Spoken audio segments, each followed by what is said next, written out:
The fluorescent lights above the courtroom suddenly felt too bright, like someone had dialed up the intensity just to watch me squirm. My father's voice echoed off the wood-paneled walls. "She's mentally unfit to manage her own affairs, Your Honor." I tasted copper, that metallic tang that floods your mouth right before you're about to vomit or scream or both. I didn't do either. Instead, I gripped the edge of the defendant's table, feeling the smooth lacquered wood under my fingernails, and took a slow breath. Everything Lawrence had built on lies was about to collapse. "My name is Rita. I'm 29, and I work in data entry. This is the story of how I turned my father's greatest weapon, his underestimation of me, into his prison sentence. Be honest with me for a second. Have you ever watched someone lie about you to your face, wiping away fake tears while they destroy your reputation? Drop a yes in the comments if you know exactly what that feels like. I want to see how many of us have survived this particular kind of betrayal." Lawrence settled back into his chair, smoothing his $1,000 tie like he'd just delivered a heartfelt eulogy instead of a character assassination. The courtroom held that thick, suffocating silence that comes right before judgment. The gallery behind him was packed. Aunts, uncles, cousins, all invited witnesses to what was supposed to be my complete humiliation. They were waiting for the breakdown, waiting for Rita, the 29-year-old disappointment, the family failure, to start screaming or begging. I could feel their eyes boring into the back of my head, hungry for the collapse. I gave them nothing, just steady breathing, just the quiet hum of the air conditioning. Just me, sitting perfectly still in a thrift store blazer, letting the silence stretch until it became more uncomfortable for them than for me. "Ms. Carter," Judge Morrison said, peering over her reading glasses, "your father has made some serious allegations about your mental capacity and your handling of your grandmother's estate. Do you have a response?" Lawrence leaned forward slightly, like a shark catching the scent of blood in the water. He needed this. He needed me to explode, to prove him right by acting hysterical. That was his entire strategy. Push me until I broke, then point to the pieces as evidence. In psychology, they call it the gray rock method. You become stone, uninteresting, unresponsive. You starve the narcissist of the emotional fuel they crave. But I wasn't being quiet because I was broken. I was being quiet because I was done talking. I stood slowly, straightening my blazer. Didn't look at the gallery, didn't look at the judge yet. I looked directly at Lawrence, keeping my face completely blank. No anger, no fear, no sadness. His smirk wavered, just for a second. He turned to his attorney, Stephen Park, whispering something urgent. Stephen wasn't smirking. Stephen was sweating, tapping his Mont Blanc pen against his legal pad in that nervous rhythm I'd first noticed 3 months ago when I started tracking their movements. Stephen knew something Lawrence didn't. He knew that paperwork leaves trails, and he knew exactly which documents they'd forged to get this hearing scheduled. "I'm listening, Your Honor," I said, my voice level and low. "I'm just waiting for my father to finish his performance. I wouldn't want to interrupt." Lawrence's jaw tightened. He thought the silence was surrender. He had no idea it was the sound of a trap springing shut. "Proceed," I said, sitting back down. "Let's hear the rest." "Look at her lifestyle," Lawrence sneered, gesturing at me like I was something he'd scraped off his shoe. "She lives in a 300-square-foot apartment in the worst part of town. She wears clothes from discount racks. She takes the bus because she can't afford a car. She has squandered every opportunity I've given her, every advantage, every—" I listened to him catalog my failures like items on a grocery receipt. But my mind drifted back 2 years to the day he showed up at my apartment unannounced. He'd looked around my studio with pure disgust. "This is embarrassing, Rita. I tell my friends you're finding yourself, but we both know you're just failing." Then he'd driven away in a brand new Porsche Cayenne, a car I later discovered he'd leased using my Social Security number. What he didn't know was that the shoebox apartment was a choice. While he bought $5,000 suits to impress people who secretly hated him, I was building an invisible empire. Every time he called me worthless, I transferred another $5,000 into an offshore investment account. Every time he mocked my boring data entry job, I was actually managing a $15 million portfolio for private equity firms under a consultant agreement. I wasn't broke. I was strategic. He thought I took the bus because I couldn't afford a Toyota. In reality, I was using my liquidity to purchase the distressed mortgage note on his precious country club membership. When he laughed at my thrift store blazer, I was finalizing paperwork to acquire the shell company holding the lien on his office building. He saw a daughter who needed managing. I saw a liability that needed liquidating. Back in the courtroom, Lawrence was still performing for the gallery, his voice rising with manufactured concern. "She has no concept of financial responsibility," Lawrence shouted, slamming his palm on the table. The sound cracked through the courtroom like a gunshot. I looked at him, really looked at him, and saw it clearly. This wasn't a concerned father. This was a parasite panicking because the host was finally fighting back. He didn't want conservatorship because he loved me. He wanted it because he was drowning in debt, and I was his last possible lifeline. I'd discovered his mounting credit card balances, the second mortgage, the loans from dubious investors.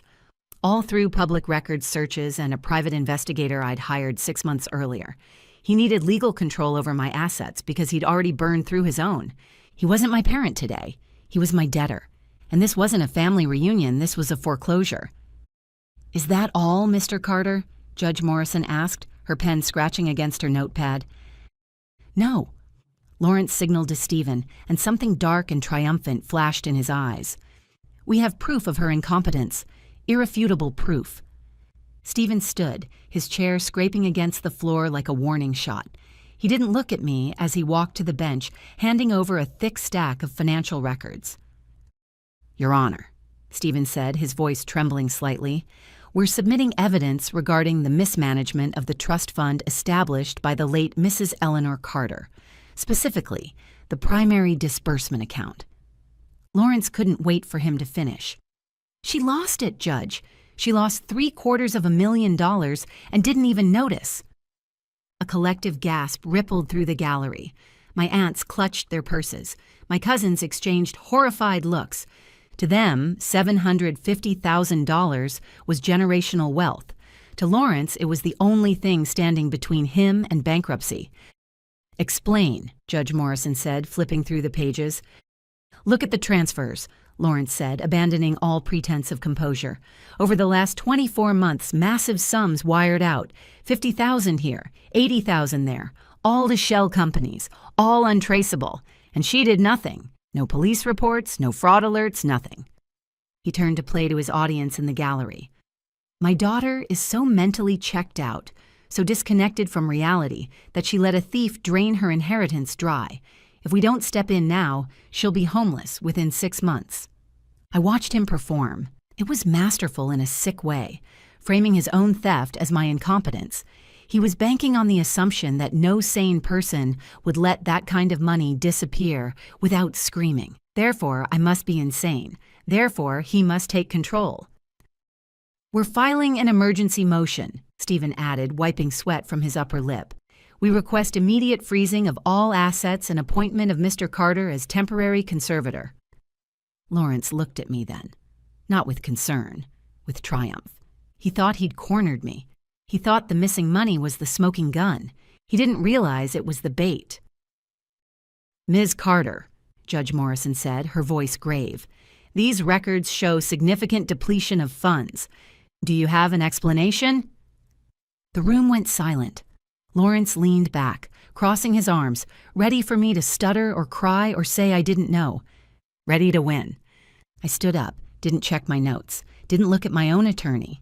I picked up a single blue folder I'd placed on the table at the start of the hearing. "I don't have an explanation, Your Honor," I said clearly. "I have a map."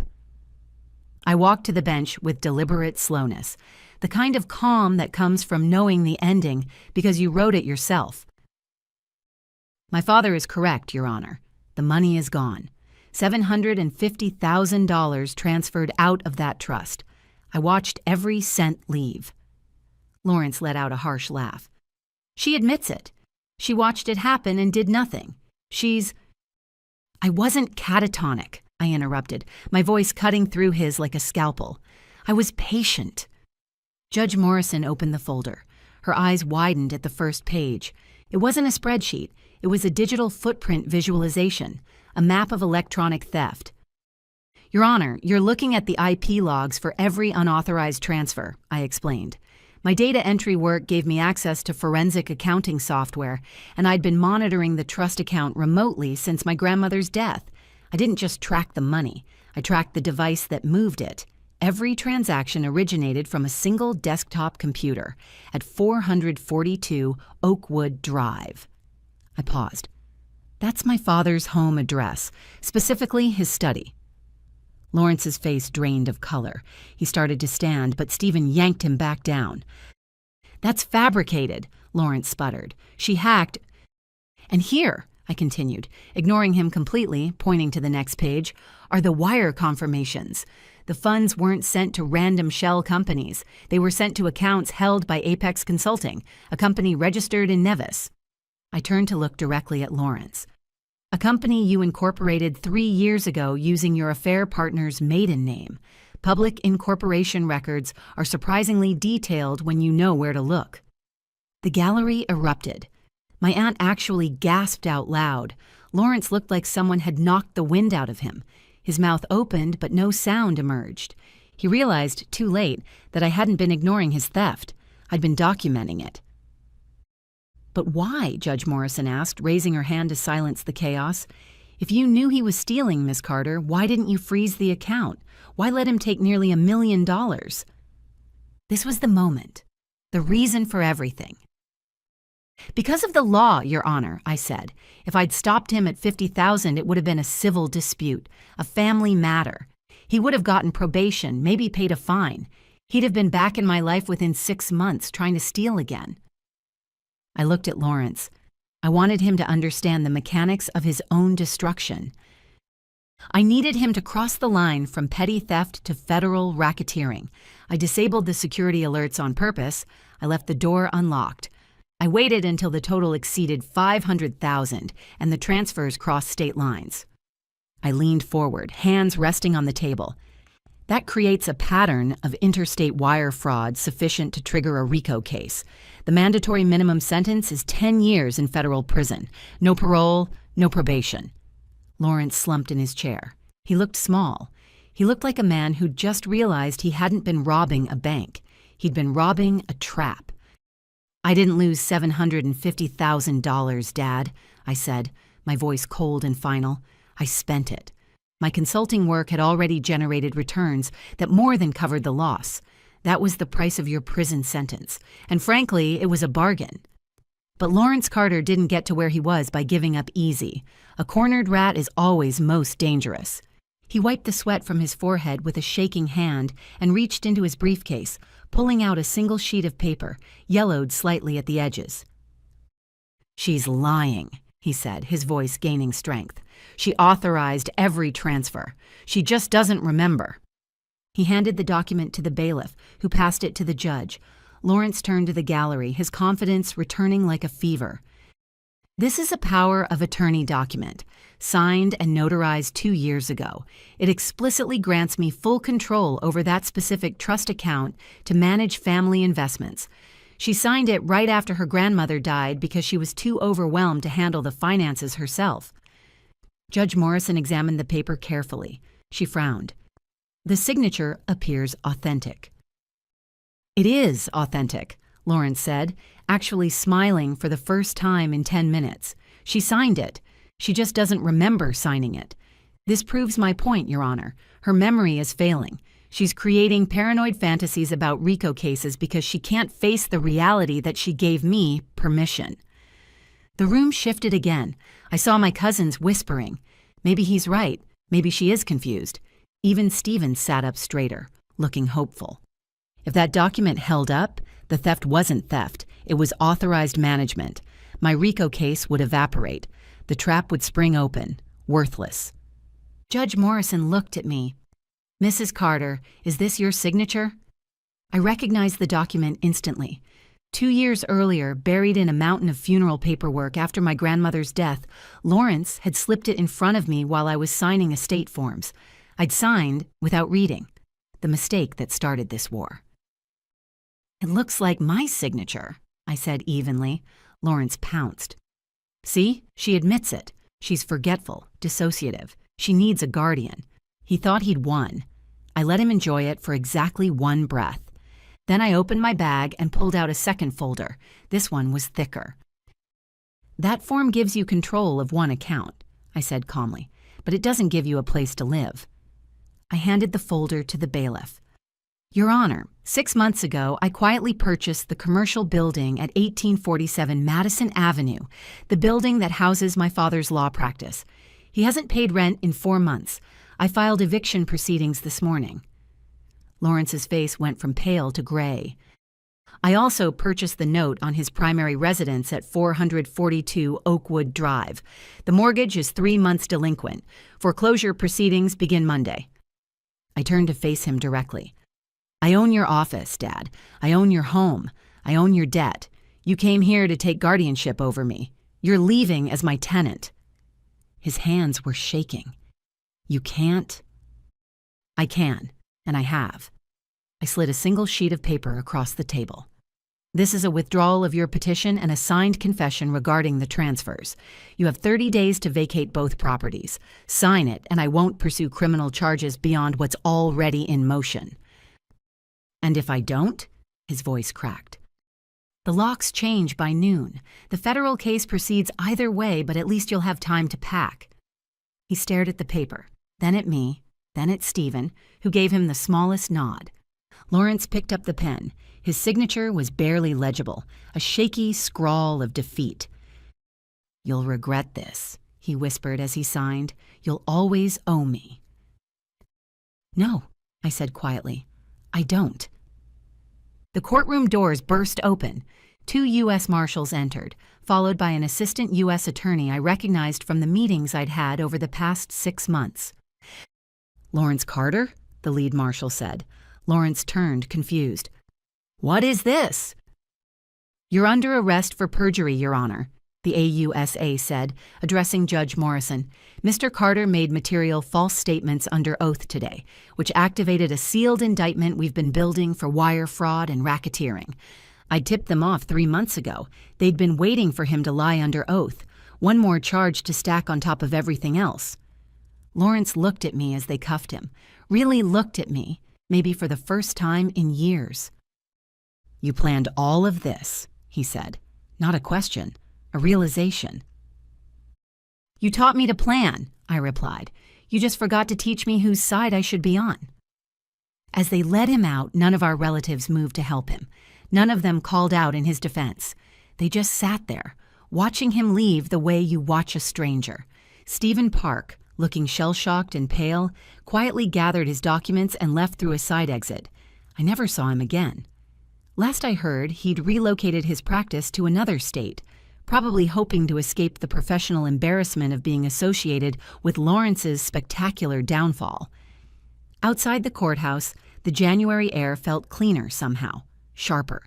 Lawrence was convicted 8 months later on 14 counts of wire fraud and 1 count of perjury. The judge sentenced him to 12 years in federal prison with no possibility of parole. Both properties, his office and his home, were vacated within the 30-day deadline. I sold the commercial building to a nonprofit organization and kept his house as a rental property. The irony wasn't lost on me.